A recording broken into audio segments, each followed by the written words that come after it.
بسم اللہ الرحمن الرحیم۔ السلام علیکم۔ یوسف آج پھر کام سے دیر سے آیا تھا، البتہ وہ اپنے بیٹوں کے لیے کھلونے لانا نہیں بھولا تھا۔ اب وہ انہیں کھیلتے دیکھ کر خوش ہو رہا تھا اور کبھی کبھی ان کے ساتھ کھیلنے بھی لگ جاتا۔ فائزہ جو کھانا پکانے میں مصروف تھی، اچانک اس کی نظر اپنی بیٹیوں عشاء اور فجر پر پڑی، جو حسرت بھری نگاہوں سے باپ اور بھائیوں کو دیکھ رہی تھیں۔ فائدہ اتنی دور بیٹھ کر بھی ان کی آنکھوں کے آنسو دیکھ سکتی تھی۔ فائدہ کے دل میں یوسف کے لیے ناراضگی کے جذبات ابھرے۔ وہ جلدی جلدی کام ختم کر کے یوسف کے پاس آ گئی اور پوچھنے لگی، عشاء اور فجر کے لیے کیا لائے ہو؟ یوسف نے حیرانی سے فائدہ کی طرف دیکھا اور کہنے لگا، میں ان کے لیے کیا لاتا؟ راستے میں مجھے نہال اور بلال کے لیے کھلونے نظر آئے تو ان کے لیے میں نے خرید لیے۔ یہ سن کر فائدہ کو بہت غصہ آیا اور ان دونوں کی لڑائی ہو گئی۔ ہر دفعہ یوں ہی ہوتا، یوسف نہال اور بلال کے لیے ضرور کچھ نہ کچھ لاتا، مگر بیٹیوں کے لیے شاذ و نادر ہی کبھی کوئی چیز لاتا تھا۔ فائدہ کو اب یقین ہوتا جا رہا تھا کہ یوسف بیٹیوں کی نسبت بیٹوں سے زیادہ پیار کرتا ہے اور عشاء اور فجر باپ کے پیار کو ترستی ہیں۔ یہ سوچ فائدہ کے دل و دماغ پر اس طرح حاوی ہوئی کہ ان کے دل میں نہال اور بلال کے لیے شدید نفرت پیدا ہونے لگی۔ وہ بلال اور نہال سے نفرت کا اظہار کرنے لگی تھی، لیکن یوسف کی وجہ سے چپ ہو جاتی۔ یوسف فائدہ کے اس رویے سے سخت پریشان تھا۔ اس کو سمجھ نہ آتی فائدہ بچوں کے ساتھ کیوں ایسے پیش آتی ہے۔ فائدہ کے دل میں خیال آیا، اگر نہال اور بلال نہ ہوتے تو یوسف اپنی ساری توجہ اور محبت عشاء اور فجر کی طرف دے گا۔ اب وہ ہر وقت یہی سوچتی رہتی اور ہر کام غائب دماغی سے سر انجام دیتی۔ فائدہ کی مسلسل غائب دماغی کی وجہ سے یوسف نے اس سے بات کی کہ ایسا کیا مسئلہ ہے جس کی وجہ سے وہ پریشان ہے۔ وہ ہر دفعہ بات ٹال دیتی۔ ایک دن یوسف کام سے گھر واپس آیا تو اسے گھر کی فضا میں عجیب وحشت محسوس ہوئی۔ اس کی دنیا لٹ چکی تھی۔ وہ صبح صحیح سلامت نہال کو چھوڑ کر گیا تھا اور اب صحن میں وہ مردہ حالت میں پڑا تھا۔ سب سے حیران کن بات یہ تھی کہ فائدہ کی آنکھوں میں غم کے بجائے ایک وحشت تھی۔ ابھی وہ اسی صدمے میں ہی تھا کہ چند مہینوں بعد یوسف کو اپنے 4 سالہ بیٹے بلال کی اچانک موت کی خبر ملی۔ یوسف کو یقین ہی نہیں آ رہا تھا کہ اس کے دونوں بیٹے اس دنیا میں نہیں رہے۔ وہ ہر وقت اسی سوچ میں مبتلا رہتا کہ اس نے ایسا کیا کیا ہے جس کی اسے اتنی بڑی سزا ملی ہے۔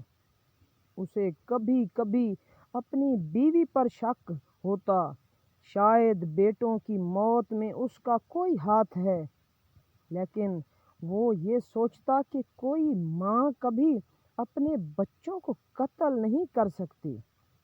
فائدہ کو ہر وقت اپنا سانس گھٹتا ہوا محسوس ہوتا۔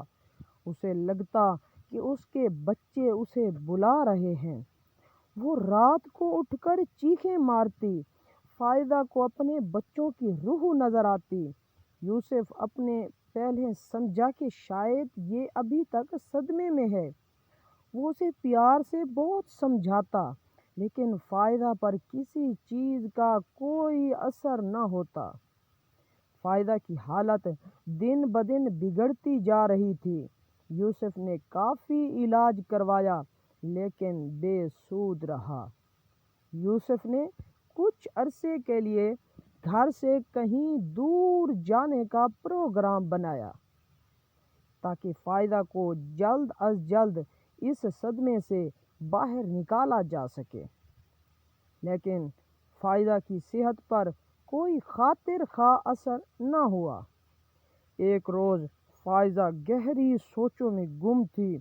یوسف کافی دیر سے اسے نارمل کرنے کی کوشش کر رہا تھا۔ اچانک وہ پوچھنے لگی، کیا تم اپنے بیٹوں سے بہت پیار کرتے تھے؟ ہاں، میں اپنے بچوں سے بہت پیار کرتا ہوں، مگر تم یہ کیوں پوچھ رہی ہو؟ اگر تمہیں پتہ چلے کہ تمہارے بچوں کو کسی نے قتل کیا ہے تو تم کیا کرو گے؟ میں ایک منٹ بھی نہیں سوچوں گا اور ویسے ہی اس کا قتل کروں گا جسے اس نے میرے بچوں کا کہا۔ اس روز کے بعد فائزہ مزید ذہنی دباؤ کا شکار ہو گئی۔ اب وہ ہذیانی کیفیت میں اپنے بیٹوں کو یاد کرتی ہوئی ایسی باتیں کرتی جن سے یوسف کے دل میں پھر شک پیدا ہونے لگا۔ ایک دن یوسف معمول سے جلدی گھر آ گیا۔ فائزہ ایک اونچے ٹیلے پر بیٹھی ادھر ادھر دیکھ رہی تھی کہ اچانک اس کی نظر عشاء اور فجر پر پڑی، جو اپنے باپ کے ساتھ کھیلنے میں مصروف تھیں۔ یہ دیکھ کر فائزہ کو خوشی محسوس ہوئی، ساتھ ہی ساتھ اسے اپنے بیٹوں کی شدید کمی بھی محسوس ہوئی۔ اسے ہر جگہ نہال اور بلال کی آوازیں اور شعلے نظر آنے لگے۔ اسے اپنا دماغ پھٹتا ہوا محسوس ہوا، اس کا سانس بند ہونے لگا۔ یوسف کی نظر اچانک فائزہ پر پڑی۔ اس کی بگڑتی حالت دیکھ کر یوسف اس کی طرف لپکا، لیکن فائزہ کے الفاظ نے اس کے قدم جما دیے۔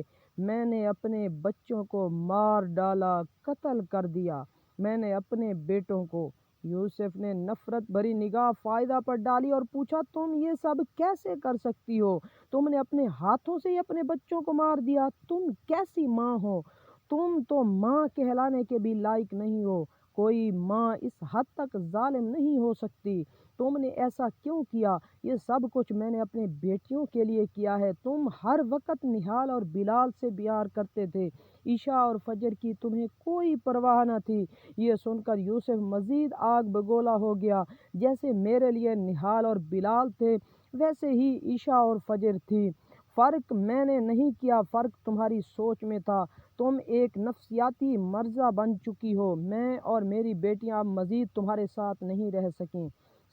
آج تم نے اپنے بیٹوں کو اپنے بیٹیوں کے لیے مار دیا ہے، کل تم اپنی بیٹیوں کو کسی اور کے لیے مار دو گی۔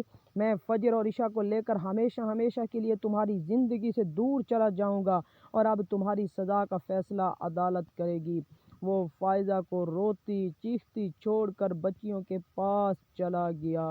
ایسی انٹرسٹنگ ویڈیو دیکھنے کے لیے ہمارے چینل کو سبسکرائب کر کے ساتھ والے لگے بیل آئیکن کو لازمی پریس کریں۔ ملتے ہیں نیو ویڈیو کے ساتھ۔